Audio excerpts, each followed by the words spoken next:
আসসালামু আলাইকুম এভরিওয়ান, আশা করি আপনারা সবাই ভালো আছেন। আমি আল্লাহর রহমতে ভালো আছি। একটা মেয়ে একটা ছেলের জীবন ধ্বংস করে দিতে পারে পার্ট 7 নিয়ে চলে আসলাম। তো গল্পটা শুরু করা যাক। আদিবার কথাগুলো কেন জানি আমার মস্তিষ্কের নিউরনগুলোতে ঢুকলো না। আমি বুঝতে পারলাম না সে কেন এমন কথা বলছে। তখন আমি বললাম, তুমি কি বলছো স্পষ্ট করে বলো। তখন সে বলে উঠলো, আমি প্রেগনেন্ট না, তোমাকে বিয়ে করাটা আমার প্রয়োজন ছিল, তাই এই নাটকটা সাজিয়েছি। আমি তোমাকে হারাতে চাই না, তাই নিজের করে রেখে দিলাম। সো তোমাকে এত টেনশন করতে হবে না, তুমি তোমার জীবনটাকে এগিয়ে নিয়ে যাও। যতদিন তুমি নিজেকে ভালোভাবে প্রতিষ্ঠিত না করতে পারো ততদিন আমি তোমার ঘাড়ে চেপে বসবো না। এই পৃথিবীতে কেউ তোমাকে আমার থেকে আলাদা করতে পারবে না, কারণ তুমি আমার অন্তরে বাস করো। তখন আমি বলে উঠলাম, তাহলে ডাক্তার যে কথাটা বললো? তখন সে বলে উঠলো, এই দুনিয়ায় টাকা হলে সবই সম্ভব, আর ডাক্তার আমার পূর্বের পরিচিত। ফোনটা রেখে আমি মাথায় হাত দিয়ে ফ্লোরে বসে পড়লাম। কতটাই না বোকা আমি, এত বড় একটা ধোঁকা আমার সাথে হলো আর আমি বুঝতে পারলাম না। তবে আজ এই মুহূর্তে আদিবা নামে মেয়েটার জন্য আমার ঘৃণার পাহাড় জমে গেছে। আমি জানি না বিয়ের পর তার সাথে কি করব, তবে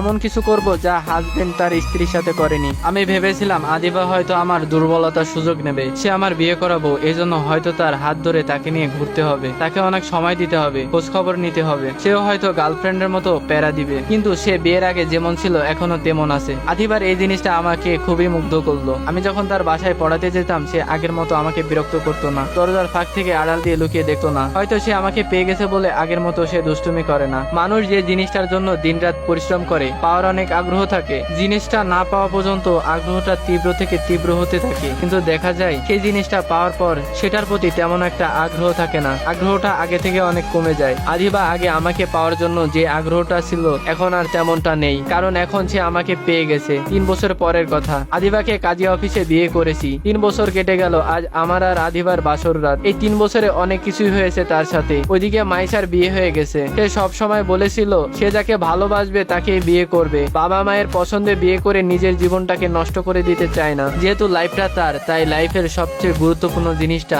সে তার বাবা মায়ের হাতে ছেড়ে দিতে চায় না। নিজের জীবন সঙ্গী নিজেই খুঁজে নেবে, অথচ সে 2 জন মানুষকে ভালোবেসে একজনকেও নিজের করে পায়নি। অবশেষে বাবা মায়ের পছন্দ করা ছেলেকে বিয়ে করে জীবন সংসারে নাম লিখিয়েছে। মাইশা আজ মনে প্রাণে বিশ্বাস করে নিয়েছে যে বাবা মা কখনো খারাপ চায় না। বিয়ের আগের দিন মাইশা আমাকে ফোন দিয়ে আমার সাথে কথা বলেছিল। আমি সেদিন বুঝতে পেরেছিলাম মেয়েটা হয়তো এখনো আমাকে চায়। সে তার ভুলের জন্য অনেক বেশি অনুতপ্ত। মেয়েরা হয়তো এমনই, একজনকে ভালোবাসে কিন্তু অন্য আরেকজনের সাথে সংসার করার অলৌকিক ক্ষমতা নিয়ে জন্মায়। তবে আমার জানা নেই এভাবে কয়টা মেয়ে নিজের ভালোবাসাকে বিসর্জন দিয়ে সুখী হতে পেরেছে। যদিও মেয়েরা অনেকেই পরিস্থিতির শিকার হয়ে ভালোবাসাকে বিসর্জন দিতে বাধ্য হয়। বলে রাখা ভালো, আদিবার কাছ থেকে মাইশা সবকিছু জেনে নিয়েছে। অনার্স শেষ করে আমি মাল্টি ন্যাশনাল কোম্পানিতে খুব ভালো বেতনের একটা চাকরি পেয়ে যাই। যদিও আমি জানি এই চাকরিটা আদিবার বাবার জন্য আমি পেয়েছি। আদিবা তার বাবাকে আমার কথা বলেছিল, কিন্তু সেই জন্য আদিবার প্রতি আমার কোনো ভালোবাসায় জন্ম নেয়নি।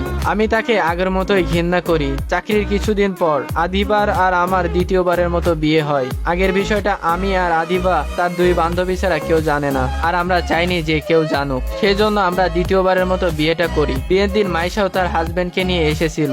মাইশা কেমন জানি করে আমার দিকে তাকিয়েছিল, তবে সে আদিবাকে ক্ষমা করে দিয়েছে, কারণ সে তার হাজবেন্ডকে নিয়ে অনেক ভালো আছে। আদিবা হয়তো মাইশার কাছ থেকে ক্ষমা নিয়ে নিয়েছে। সবাই চলে যাওয়ার পর আমি আর আদিবা রুমে যাই, কারণ আমাদের বাসর রাত আদিবার বাসাতেই সাজানো হয়েছে। যেহেতু আমি বাসা নিয়ে থাকি, আমার সাথে কেউ থাকে না, তাই আদিবার ফ্যামিলির লোকরা চেয়েছিল বাসর রাতটা এখানেই হোক। আদিবা বউ সেজে বাসর ঘরে বসে আছে। আমি রুমে ঢুকতেই সে উঠে দাঁড়ালো। আমি দরজাটা লাগিয়ে তার পাশে গিয়ে বসলাম। আজকে তাকে দেখতে অনেক সুন্দর লাগছে। হলুদ মিষ্টি মুখের মেয়েটা আমার সামনে বসে আছে। মনে হচ্ছে আকাশ থেকে কোনো এক অপসর নেমে এসেছে, যার গায়ে সূর্যের হলুদ হলুদ আলোটা জ্বলজ্বল করে উঠছে।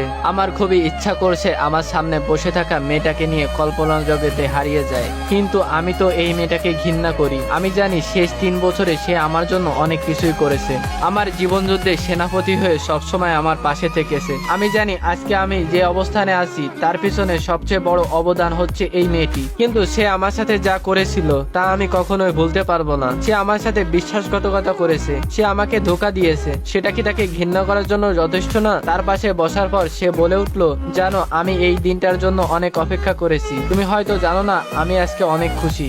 যে মানুষটাকে আমি মন প্রাণ উজাড় করে ভালোবেসেছি, আজ তাকে আমি আমার করে পেয়েছি। চলো না সব ভুলে গিয়ে সবকিছু আবার নতুন করে শুরু করি। আমার হাত ধরে আদিবা যখন কথাগুলো বলল, তখন আমি হাতটা সরিয়ে নিলাম আর বললাম, তোর মতো মেয়ে কখনো আমার বউ হওয়ার যোগ্যতা রাখে না। তুই একবার ভেবে দেখ আমার সাথে কি করেছিস। পার্ট 7 আপনাদের কেমন লাগলো অবশ্যই কমেন্ট করে জানান। আমি একটু অসুস্থ, যার কারণে ভিডিও দিতে পারতেছি না। আর পার্ট 8 খুবই দ্রুত আনার চেষ্টা করব। আর যারা যারা স্টোরি শেয়ার করতে চান অবশ্যই আমার ইনবক্সে এবং হোয়াটসঅ্যাপে নক দেন। খোদা হাফেজ।